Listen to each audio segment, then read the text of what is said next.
小时候看《西游记》，天空里面到处都是烟雾飘飘的场景，还以为真的是仙气缭绕。上了中学之后才知道，那其实就是干冰升华后的原理。大家应该都有发现，现在不只是餐厅，就连路边的小吃店都喜欢整这活。就比如用干冰营造出雾气腾腾的氛围感，特意来吸引顾客。毕竟现在的人不都把仪式感排在第一位吗？那么问题来了，干冰真的是无害的吗？答案恐怕会让你们大吃一惊，因为事实证明，如果使用不当的话，干冰最快可以在1分钟之内就杀死人。是的，你没有听错，在我查完这些资料之后，就突然有点后怕了，因为在这之前，我好像也是凑近了用鼻子吸来着。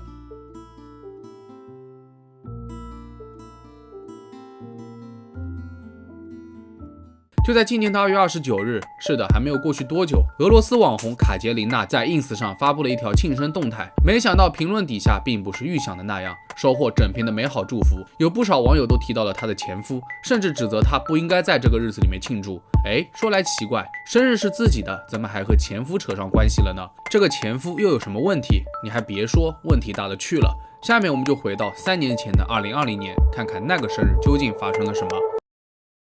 2020年2月29日，卡捷琳娜迎来了29岁的生日。当时的丈夫名叫瓦伦丁·迪登克，32岁。当天，他们在莫斯科的一家酒店里面举办了庆生派对，那里有泳池，又有桑拿中心，客人们喝酒玩乐，很是尽兴。在临近派对尾声，瓦伦丁将事先准备好的干冰扔进了游泳池，那可是足足25公斤重的干冰，一瞬间就产生了大量的烟雾，效果非常壮观。此时，瓦伦丁带头跳进了泳池，还有一些客人也不假思索地跟着跳了进去，派对气氛也因此被推向了最高潮。然而接下来悲剧发生了，客人们陆续出现了呼吸不畅的问题，而且越来越严重，更有甚者直接晕厥倒地不起。要知道，干冰是固态的二氧化碳，当与水融合时会产生比空气重的气体，而且一旦吸入就会导致血液当中的二氧化碳含量飙升，阻碍氧气到达重要的器官。直到后来，25岁的娜塔莉亚和尤里被证实当场死亡，他们当时就在泳池中吸入这种气体后死于肺水肿，而丈夫瓦伦丁也因急性二氧化碳中毒，在被送到医院之后还是没能抢救回来。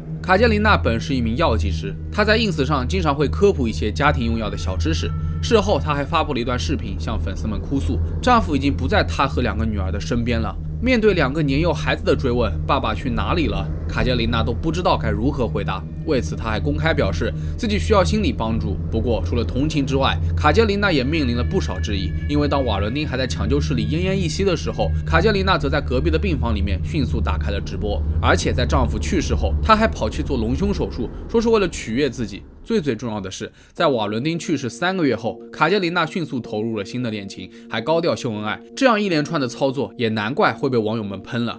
总之，一场好好的生日派对，因为干冰意外夺去了3条生命，这让所有人都感到非常震惊。后来，经过警方调查，这起事故的主要责任在派对组织者，他们没有告知顾客干冰表演必须要注意的事项，最终导致了意外发生。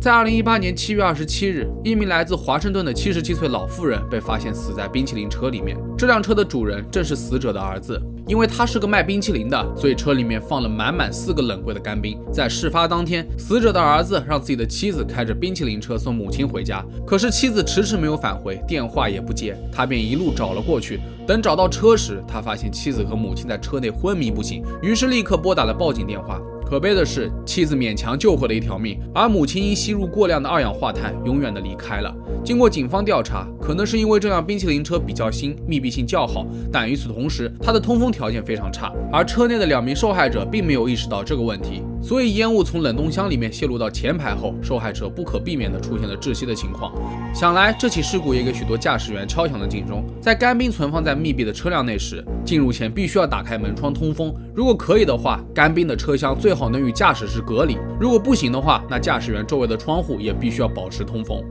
虽然干冰这名字听上去没有什么杀伤力，但让人意外的是，如果使用不当也会发生惨痛的事故。干冰本身是无毒无味的，冰点为零下78.5摄氏度，形状通常为粉末颗粒块状，常用作冷却剂或制造烟雾效果。如果在室温下，它会直接从固态变成气态。如果干冰出现在密闭空间里或者没有空气流通的地方，那么在这个空间里面的人就很容易会吸入过量的二氧化碳，从而出现头晕、窒息等症状，严重的话还会突发痉挛。所以不管怎么样，有干冰在的地方必须时刻警惕，保持良好的通风。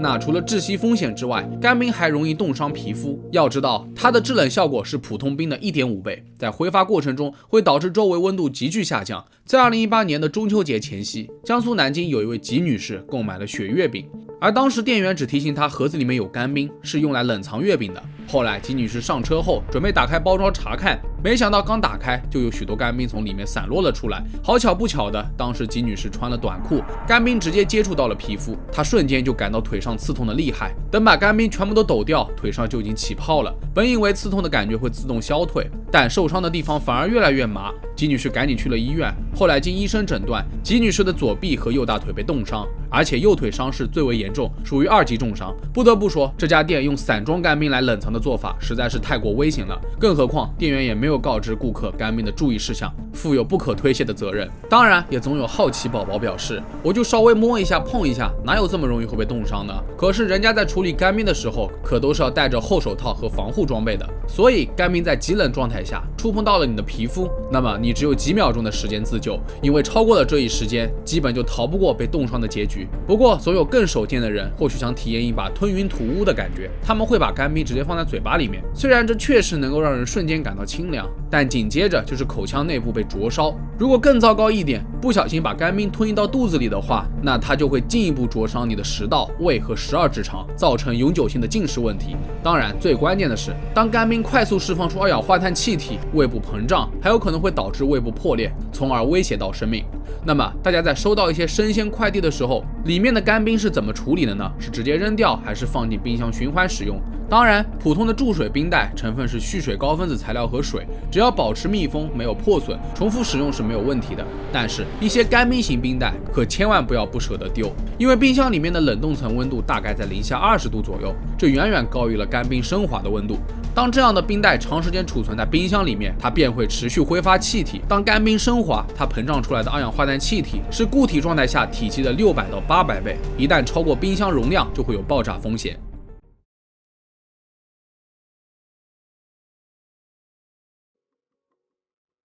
看来，如果使用不当，干冰的危害确实是不容小觑的。可是另一方面，干冰在日常生活当中的用处也确实不少。就比如有一个隐藏用法，那就是对付老鼠了。在我们的印象里面，灭鼠有专门的老鼠药，干冰真的管用吗？答案是肯定的。在2018年3月，由于气候温暖又加上食物浪费的问题，美国纽约饱受老鼠泛滥的困扰，相关投诉也从未停止过。后来政府忍无可忍，决定采用新武器灭鼠。首先，灭鼠人员会锁定老鼠洞的各个出入口，然后在洞穴中投入干冰，最后当干冰升华后，便会释放出二氧化碳气体。那么只需要几分钟就能使老鼠窒息，而且老鼠洞都在地底下，尸体也自然留在了下面，最终分解到了土壤里面。据说早在2017年的演示活动中，灭鼠人员就用干冰杀死了公园内的12000只老鼠。理论上来说，这种灭鼠方式不仅见效快，对环境也非常友好，大家根本就不用担心它会像传统老鼠药一样容易被宠物误食，也不用担心环境污染。更重要的是，在芝加哥的试点实验中，人们发现一次灭鼠过后，老鼠确实减少了60%，